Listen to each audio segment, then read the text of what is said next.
بسم اللہ الرحمن الرحیم۔ عزیز طلبہ، آج ہم شامل نصاب سبق نظریہ پاکستان کے مصنف ڈاکٹر غلام مصطفیٰ خان کا مختصر تعارف اور سبق نظریہ پاکستان تقریباً نصف پڑھیں گے۔ ڈاکٹر غلام مصطفیٰ خان آپ 1912 میں جبل پور میں پیدا ہوئے۔ جبل پور سے 9ویں جماعت پاس کر کے علی گڑھ چلے گئے، وہاں سے مختلف تعلیمی اسناد ڈگریاں حاصل کیں۔ 1947 میں PhD اردو کیا۔ پاکستان بننے کے بعد اردو کالج کراچی سے وابستہ ہوئے۔ سندھ یونیورسٹی میں صدر شعبہ اردو کے طور پر خدمات انجام دیں۔ انہیں مختلف اعزازات سے نوازا گیا، جیسے ستارہ امتیاز، نقوش ایوارڈ، ایوارڈ، نشان سپاس۔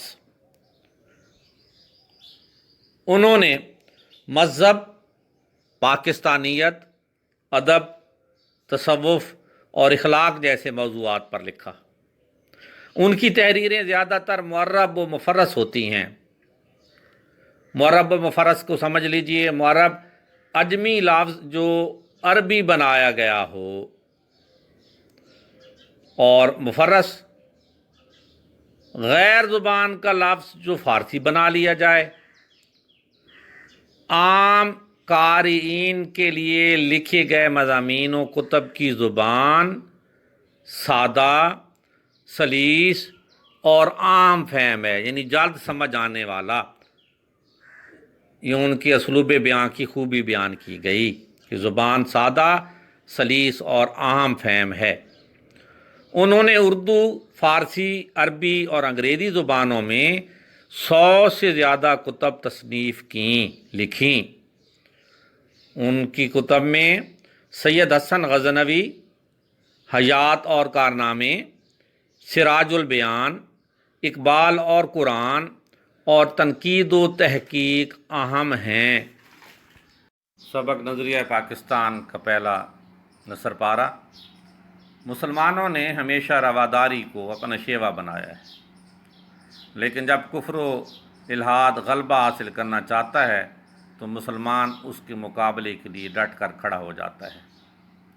بادشاہ اکبر کی بے جا رواداری اور ملک کی سیاست میں ہندوؤں کے عمل دخل کی وجہ سے ملک میں کافرانہ طور طریقے اس قدر رائج ہو گئے تھے کہ مسلمانوں کی آزادی خود ان کے دینی معاملات میں بھی ختم ہو گئی تھی۔ چنانچہ اکبر کے آخری دور میں اسلام کی سربلندی کے لیے حضرت مجدد الف ثانی کھڑے ہوئے۔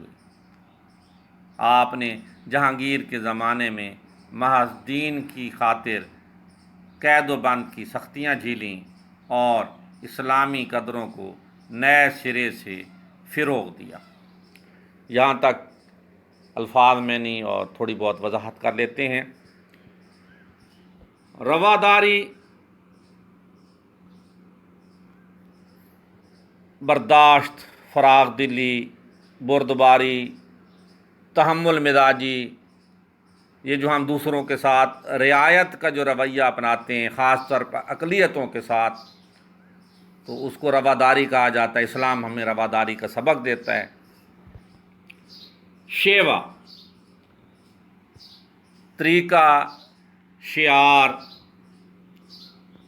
آپ دیکھیے یہ سامنے پہلی لائن میں کفر و الحاد مرکب عطفی ہے، اور مرکب عطفی میں عموماً مضاف، معطوف علیہ اور معطوف ہم معنی یا متضاد ہوتے ہیں۔ یہ دونوں ہم معنی ہیں۔ کفر اللہ کو نہ ماننا، شرک کرنا، الحاد بھی لا مذہبیت اور دہریت اور شرک، الحاد غلبہ حاصل کرنا، چھا جانا، غالب آنا، ڈٹ کر کھڑا ہو جانا، مراد ہے مقابلہ کرنا۔ بے جا رواداری، بے جا